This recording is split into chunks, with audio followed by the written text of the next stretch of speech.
Hi friends, welcome to Linu's family vlogs. നമുക്കെല്ലാവർക്കും ഉപകാരപ്രദമായിട്ടുള്ള ഒരു വീഡിയോ ആയിട്ടാണ് ഞാൻ ഇവിടെ നിങ്ങളുടെ മുമ്പിൽ വന്നിരിക്കുന്നത്. നമ്മളെല്ലാവരും മിക്സിയൊക്കെ ഉപയോഗിക്കുന്ന ആളുകളാണ്. മിക്സിയുടെ ജാർ നമ്മൾ കഴുകുമ്പോഴത്തേക്ക് ഉൾഭാഗം നല്ല ക്ലീനായിട്ട് നമ്മൾ കഴുകിയെടുക്കും.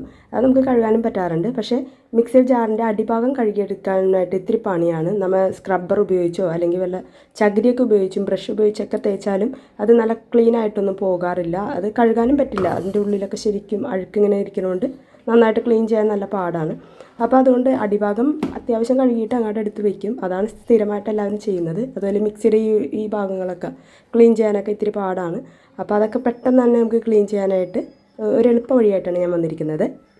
മിക്സിയുടെ ജാറിൻ്റെ അടിഭാഗം കഴുകാനായിട്ട് നമുക്ക് അധികം സാധനങ്ങളൊന്നും ആവശ്യമില്ല. ആകെ രണ്ട് ഐറ്റം മാത്രം മതി. പാത്രം കഴുകുന്ന ഡിഷ് വാഷ്, അത് നമ്മുടെ വീട്ടിലെല്ലാവരുടെയും വീട്ടിലുള്ളതാണ്. അത് തന്നെ അതിലേക്ക് ആദ്യം ഒഴിച്ചു കൊടുക്കുക. അതിനുശേഷം കുറച്ച് ഒഴിച്ചാൽ മതി. അതിനുശേഷം നമുക്ക് കുറച്ച് ചൂടുവെള്ളമാണ് വേണ്ടത്. നമ്മുടെ കൈ പൊള്ളാത്ത രീതിയിലുള്ള ചൂടുവെള്ളം, ഒരുപാട് ചൂടുമല്ല എന്നാൽ ചൂട് കുറവുമല്ല, ആ രീതിയിലുള്ള ചൂടുവെള്ളം വേണം ഇതിലേക്ക് ഒഴിച്ചു കൊടുക്കാനായിട്ട്. ചൂടുവെള്ളം ഒഴിച്ച് അന്ന് ഡിഷ് വാഷും വെള്ളവും കൂടി ഒന്ന് മിക്സ് ആവാനായിട്ട് ഒരു മിനിറ്റ് മാത്രം വെച്ചാൽ മാത്രം മതി. ഇപ്പോൾ കണ്ടോ, കൈയൊന്നും അധികം പൊള്ളുന്നില്ല, ജസ്റ്റ് ചൂട് മാത്രമേ ഉള്ളൂ. അപ്പോൾ ഈ ചൂടിൽ വെച്ചാൽ മതി. അപ്പോൾ ഒരു മിനിറ്റ് കഴിയുമ്പോൾ തന്നെ നമുക്ക് അതങ്ങോട്ട് വാഷ് ചെയ്തെടുക്കാം. ഇനി നമുക്ക് വേണ്ടത് ഒരു ടൂത്ത് ബ്രഷാണ്. ഇതിൻ്റെ ബാക്ക് സൈഡ് ഒന്ന് ചൂടാക്കിയതിന് ശേഷം ജസ്റ്റ് ഇങ്ങനെ ഒന്ന് വളച്ച് വെക്കുക. ഇത്ര മാത്രമേ ഉള്ളൂ.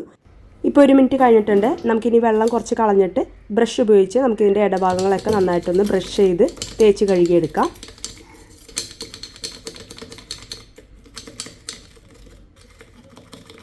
ബ്രഷ് ചെയ്യുമ്പോൾ തന്നെ ആ സൈഡിലേക്കുള്ള അഴുക്കൊക്കെ നന്നായിട്ട് ഇളകി വരുന്നുണ്ട്. നന്നായിട്ട് അമർത്തി ബ്രഷ് ചെയ്ത് കഴിഞ്ഞ് കഴിഞ്ഞാൽ എല്ലാ അഴുക്കും നന്നായിട്ട് ക്ലീനായി കിട്ടുന്നതായിരിക്കും.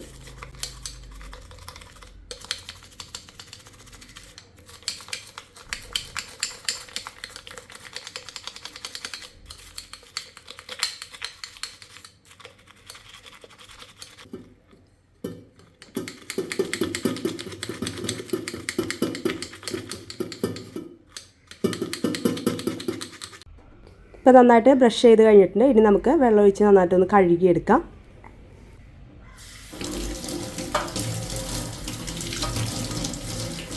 വളരെ എളുപ്പത്തിൽ തന്നെ നമുക്കിത് ക്ലീൻ ചെയ്യാവുന്നതാണ്. അപ്പോൾ അതുകൊണ്ട് ഇനി ആരും തന്നെ ഇതിന് മടി കാണിക്കേണ്ട. ഇത് വളരെ ഈസി ആയിട്ട് തന്നെ നമുക്ക് കഴുകിയെടുക്കാവുന്നതാണ്. ഇപ്പോൾ മിക്സിയുടെ ജാർ നന്നായിട്ട് ഞാനിവിടെ കഴുകിയെടുത്തിട്ടുണ്ട്. അതിൻ്റെ അടിഭാഗമൊക്കെ നല്ല ക്ലീനായി വന്നിട്ടുണ്ട്. ഇത് ഇത്തിരി പഴക്കമുള്ള മിക്സി ആയതുകൊണ്ടാണ് ഇത്രയും വെളുക്കുള്ളൂ. അധികം പഴക്കമില്ലാത്ത മിക്സിയുടെ ജാറൊക്കെ ആഴ്ചയിലൊരിക്കലേക്ക് ഇതുപോലെ നന്നായിട്ട് ക്ലീൻ ചെയ്തെടുക്കുകയാണെങ്കിൽ അടിഭാഗമൊക്കെ നല്ല ക്ലീനായിട്ട് പുതിയ മിക്സിയുടെ ജാറ് പോലെ തന്നെ ഇരിക്കും. അപ്പോൾ ഇതെല്ലാവരും ഒന്ന് ട്രൈ ചെയ്ത് നോക്കണം. വളരെ എളുപ്പമായിട്ട് നമുക്ക് ചെയ്യാൻ പറ്റിയൊരു ഐഡിയ ആണ്. അപ്പോൾ എല്ലാവരും ഒന്ന് ട്രൈ ചെയ്യുക കേട്ടോ. അപ്പോൾ ഇത്രയേ ഉള്ളൂ ഇന്നത്തെ വീഡിയോ. എല്ലാവർക്കും ഇഷ്ടമായെങ്കിൽ ഇതെല്ലാവർക്കും ഒന്ന് ഷെയർ ചെയ്ത് കൊടുത്തേക്കണേ, മറ്റുള്ളവർക്കും കൂടി ഉപകാരപ്പെടട്ടെ.